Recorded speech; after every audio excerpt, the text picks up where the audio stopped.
dal leen ak jàmm ki seen xibaaru mbatiit dañu koy dooree ak màggal bi ñu màggal bés bi ñu jagle yoon xeex lépp jëm ci ak yelleefu jigéen ñi ñu doon ko amoon nag fële ca CESTI ci benn lëlu waxtaan boo xam ne ñu ngi ko prié woon bindkat yu jigéen ñi moo xam ñuy taalif moo xam ñi nettali bu gudd moo xam it ñuy def yeneen xeetu mbind waxtaan bi nag lël bi moo di lan mooy taxawaayu jigéen ñi ci biir mbind fii ci réew Sénégal niki noonu bindkat ya fa nekkoon jot nañu joxe seen xalaat ci wàll wi di xam ne ay la yéwén kenn mënul wax mbind ci Sénégal te li moo ci jigéen ñi nga xam ne ràññee ko nañ bu baax ci wàllu mbind moomule nañ ci ànd ci ay leeral ak Malamine Mané. Qui ne veut rien voir par la main assassine.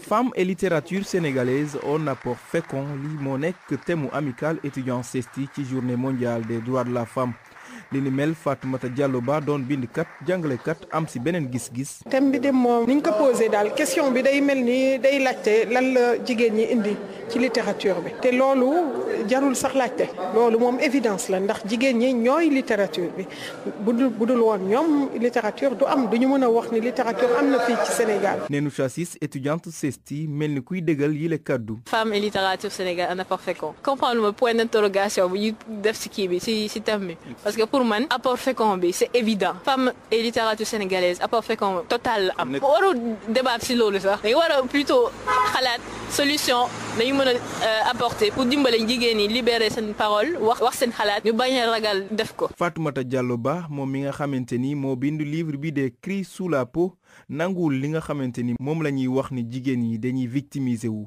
ci seeni xeex. kenn victimisé wul sa bopp mais mbir mi dafa daanaka jigéen ñi seen condition changé wul torop au contraire day gën di wàññeeku donc loolu comme littérature moom lay wone mais nag jigéen ñi ñu ngi am ay yeneen stratégie pour bind autrement pour mën a toucher nit ñi donc loolu itam jar naa sañtu. Nénou Chassis jàpp na ni des na lu bëree ci côté jigéen yi ci lu jëm ci wàllu mbind mi. pour man la moo important c'est ñu seet solution bi kii mu ñu apporter si futures femmes écrivaines en termes de conseils d'encadrement tant qu'on les a pas accompagnées day des parce qu'elles sont en retard par rapport aux hommes. mu bëri woon lool ñu ñëwoon teew ci boobule panel ku si mel ni Fatou Sow Benga doon poète Fatou Sow Seck chroniqueuse mu nekkoon bis bu am solo ci ñi nga xamante ni ay passionné lañu ci wàllum littérature rawatina mbindum jigéen ñi.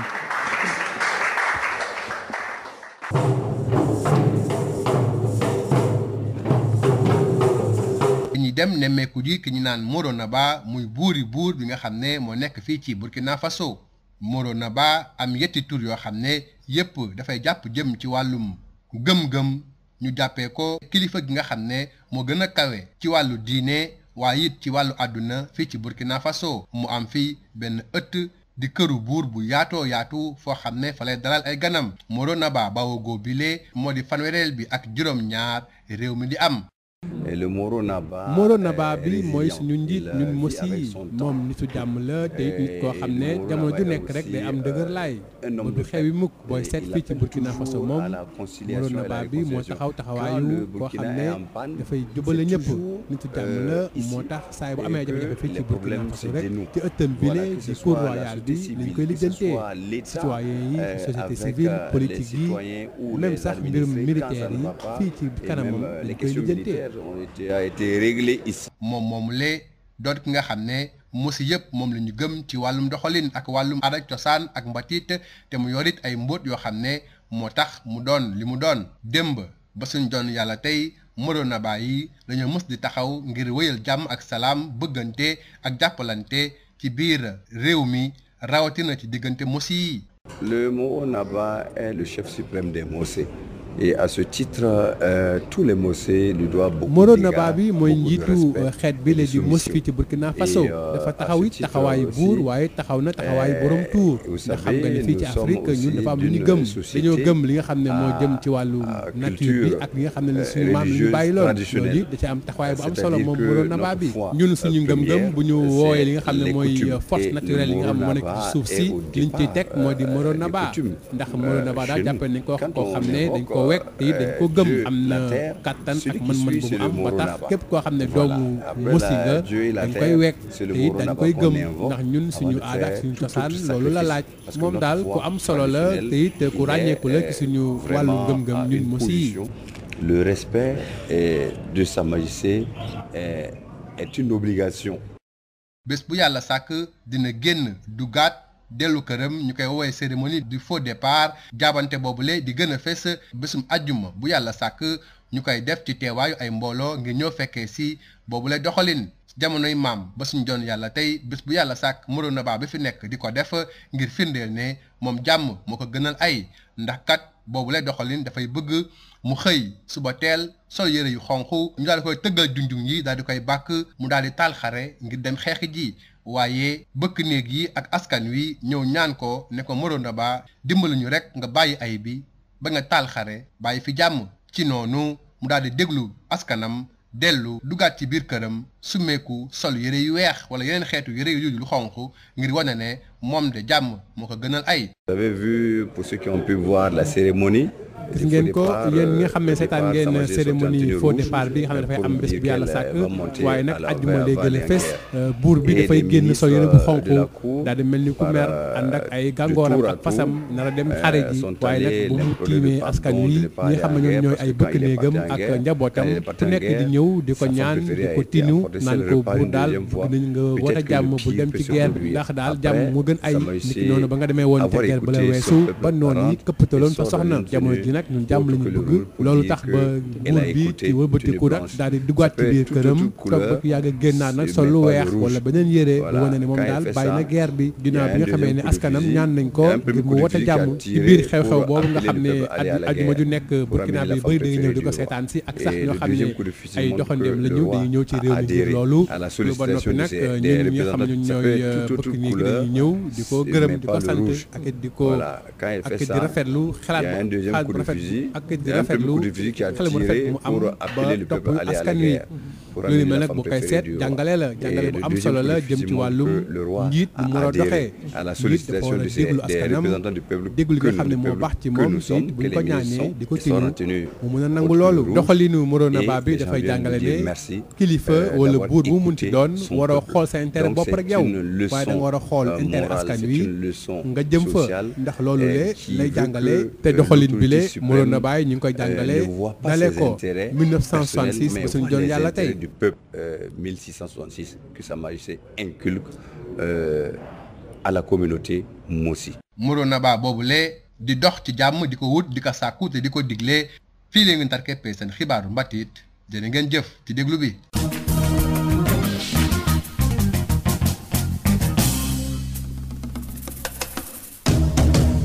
Bonjour et bienvenue dans votre journal de la culture. Un 8 mars en hommage à la littérature. Un 8 mars en hommage à la littérature féminine. Elles sont romancières, poétesses, novellistes et écrivaines. Toutes ont débattu pendant plus de 2 heures de temps de la littérature féminine au Sénégal. Ce à l'occasion de la Journée mondiale des femmes, l'Amicale des étudiants du Centre d'études des sciences et techniques de l'information CESTI a organisé un panel sur ce sujet. Suivons le compte rendu de Malamine Mané. Par l'esprit qui ne veut rien voir, par la main assassine qui veut tout oublier. Je vous... Femmes et littérature sénégalaise, 2 points, on apport fécond, point d'interrogation. Un thème qui ressemble à des préjugés aux yeux de Fatoumata Diallo Ba, écrivaine et professeure de lettres, une des panélistes. On a arrêté de parler de fécondité parce que c'est évident, c'est une évidence. Les femmes sont la littérature.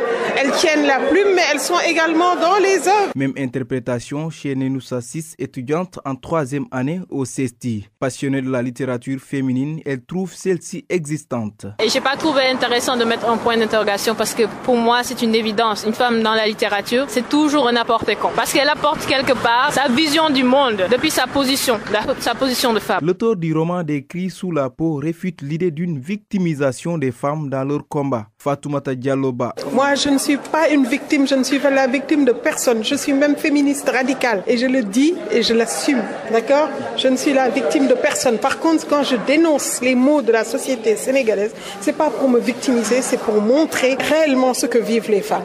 Chaque jour, il n'y a pas une journée qui passe sans que vous entendiez une femme tuée, violée, martyrisée.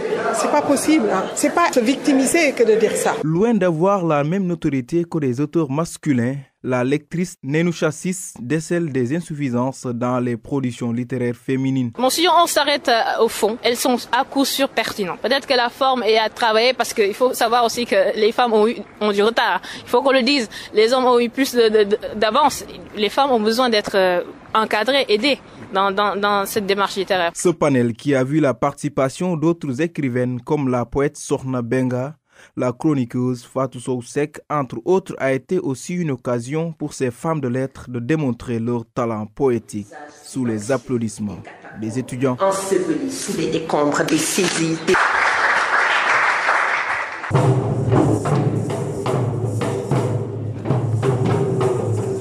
À la découverte du Mogo Naba, l'empereur des Mossi, du haut de ces 3 noms divins, le Moro Naba règne sur l'empire du Mossi, et ceci depuis la nuit des temps. Et le Moro Naba est résilient, il vit avec son temps. Et le Moro Naba est aussi un homme de paix. Et il appelle toujours à la conciliation et la réconciliation. Quand le Burkina est en panne, c'est toujours ici et que les problèmes se dénouent. Voilà, que ce soit la société civile, que ce soit l'État avec les citoyens ou les administrés, quand ça ne va pas, et même les questions militaires ont été réglées ici. Il possède en effet 3 noms divins et est le souverain suprême de l'ethnie des Mossi. D'hier à aujourd'hui, le Moro Naba a incarné le souverain de paix, de prospérité, mais aussi d'amour et de solidarité. 37e dans la lignée de succession, le Moro Naba Baogo perpétue la tradition. Et d'ailleurs, qui est le Moro Naba? Élément de réponse avec l'un de ses ministres. Le Moro Naba est le chef suprême des Mossé. Et à ce titre, tous les Mossé lui doivent beaucoup d'égards, beaucoup de respect et de soumission. Et à ce titre aussi, vous savez, nous sommes aussi d'une société à culture religieuse traditionnelle. C'est-à-dire que notre foi première, c'est les coutumes. Et le Moro Naba est au départ des coutumes chez nous. Quand on évoque Dieu, la terre, celui qui suit, c'est le Moro Naba. Voilà. Après Dieu et la terre, c'est le Moro Naba qu'on invoque avant de faire tout autre sacrifice. Parce que notre foi traditionnelle, il est vraiment à une position centrale et une position fondamentale. Voilà. Donc, c'est culturel que chez les Mossi, le respect de Sa Majesté est une obligation. L'une des attractions au palais du Moro Naba, c'est sa fausse sortie qu'il effectue tous les jours, mais avec un cachet particulier tous les vendredis matins.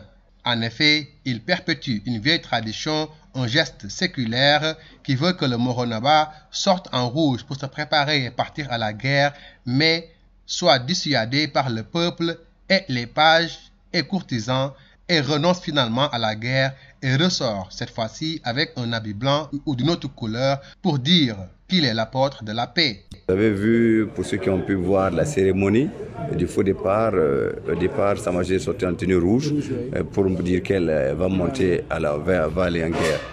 Et les ministres de la cour, de tour à tour, sont allés l'implorer de pardon de ne pas aller en guerre, parce que quand il est parti en guerre, sa femme préférée a été emportée. Si elle repart une deuxième fois, peut-être que le pire peut se produire. Après, Sa Majesté, avoir écouté son peuple, rentre et sort dans une tenue autre que le rouge pour dire qu'elle a écouté, une tenue blanche. Ça peut être toute autre couleur, mais pas le rouge. Voilà. Quand elle fait ça, il y a un deuxième coup de fusil.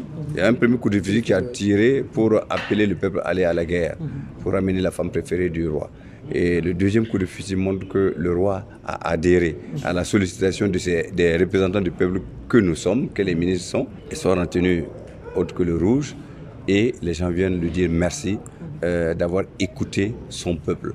Donc c'est une leçon morale, c'est une leçon sociale qui veut que l'autorité suprême ne voit pas ses intérêts personnels, mais voit les intérêts du peuple. C'est une leçon de vie depuis 1666 que Sa Majesté inculque à la communauté Mossi. La souveraineté et la contemporanéité riment. En effet, le Moro Naba est un homme de son temps. C'est la fin de votre journal de la culture. Merci de l'avoir suivi.